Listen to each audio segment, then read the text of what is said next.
Welcome to SR Media. This is Saidur Rahman.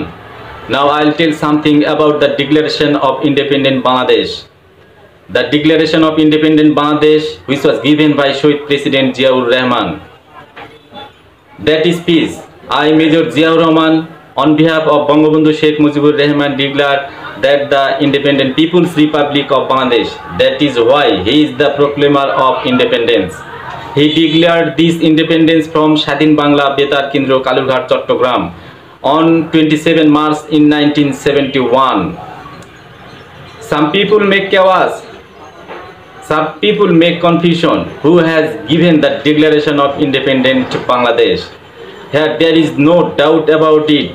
Shohid President Ziaur Rahman has given the declaration.